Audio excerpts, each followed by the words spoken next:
Estavam em atividade, Carol, estavam efetivamente em atividades até consideradas sensíveis de alguma forma pelo Exército. Eu vou pedir rapidamente licença para o Theo, só para apontar aqui algumas dessas figuras que ele trouxe, 3 especialmente, que são parte desses militares. Se a gente puder voltar na arte do Theo aqui, para a gente poder explicar, detalhar esses militares que foram efetivamente alvo da operação de ontem. Porque você tem 3 militares em atividade, Isso, um da reserva e um agente da Polícia Federal. Exatamente.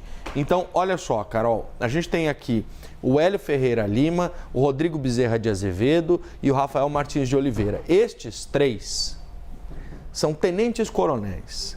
Para você se tornar tenente-coronel no Exército, você foi promovido 11 vezes. Para você virar um general de brigada, você precisa de 13 promoções, de 16 ao todo. Então, veja só como você, de fato, está falando da elite do Exército Brasileiro, com treinamento especial para exercerem funções específicas relacionadas aos quids pretos. O Rafael Martins de Oliveira, por exemplo, foi preso na casa dele em Niterói. Ele estava usando tornozeleira eletrônica e estava afastado das atividades do dia a dia, mas ainda estava incorporado ao Exército. O Hélio Ferreira Lima e o Rodrigo Bezerra Azevedo, por uma coincidência, assim como o Mário Fernandes, foram todos presos no Rio de Janeiro. Rodrigo Bezerra de Azevedo estava chegando no Rio para fazer um balanço das operações do G20. Ele não participou efetivamente da segurança das autoridades, mas lá no Rio de Janeiro faria um balanço do aprendizado das Forças Armadas e do Exército na segurança no plano operacional do G20. Então, uma função bastante importante. E o Hélio Ferreira de Lima e o Rodrigo servem em Goiânia, é o local onde o centro onde ele opera, atua, é posicionado. E o Hélio Ferreira de Lima é de Manaus, serve em Manaus, poderia ter participado, por exemplo, da segurança do presidente americano Joe Biden, porque tem formação para isso.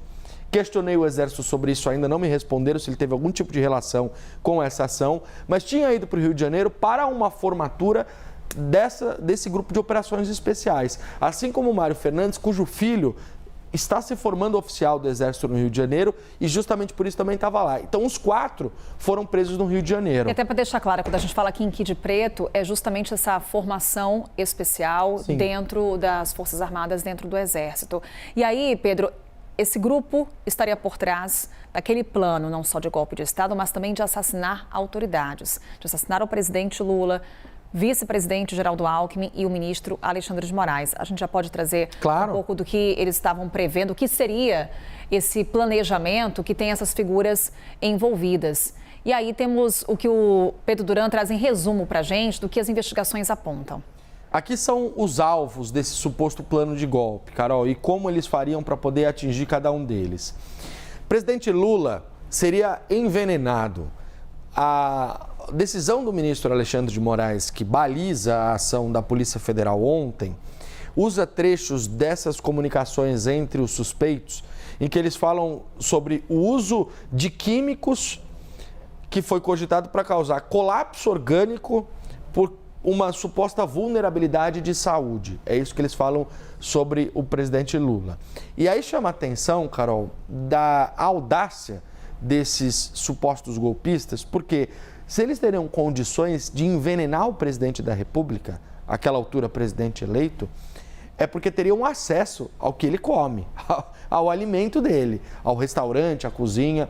Então veja só como poderiam realmente chegar perto do presidente Lula. E isso se repete quando a gente olha, vou passar primeiro para o Alexandre de Moraes, por quê? Porque eles tinham acesso ao itinerário do Alexandre de Moraes. Sabiam onde o então presidente do Tribunal Superior Eleitoral estava e a que horas. Foi para São Paulo, viajou para São Paulo, está numa escola, volta dia tal, foi para tal lugar. No caso de Moraes, o método era uma prisão ou uma explosão. Lembrando que, a esta altura, quando esse plano foi traçado, Jair Bolsonaro ainda era o presidente da República. Então, isso seria antes da posse de Luiz Inácio Lula da Silva. Então, cogitaram usar artefatos explosivos ou fazer uma espécie de sequestro com prisão do Alexandre de Moraes. Chegaram a fazer, segundo a investigação, uma campana em frente ao apartamento funcional dele, a casa funcional lá em Brasília, para fazer essa emboscada contra o ministro do Supremo e desistiram de última hora. A investigação fala em paradeiro monitorado, emboscada na residência funcional e uso de arsenal de guerra, que teria um lança-granadas e uma metralhadora, ou seja, um aparato militar de guerra mesmo, que poucos conseguem manipular. E aqui, Geraldo Alckmin, que o plano de execução do Geraldo Alckmin não é detalhado nessa investigação, mas ela fala em atos violentos e que a morte de Geraldo Alckmin seria necessária para neutralizar o vice-presidente eleito com o objetivo de extinguir a chapa vencedora das eleições de 2022.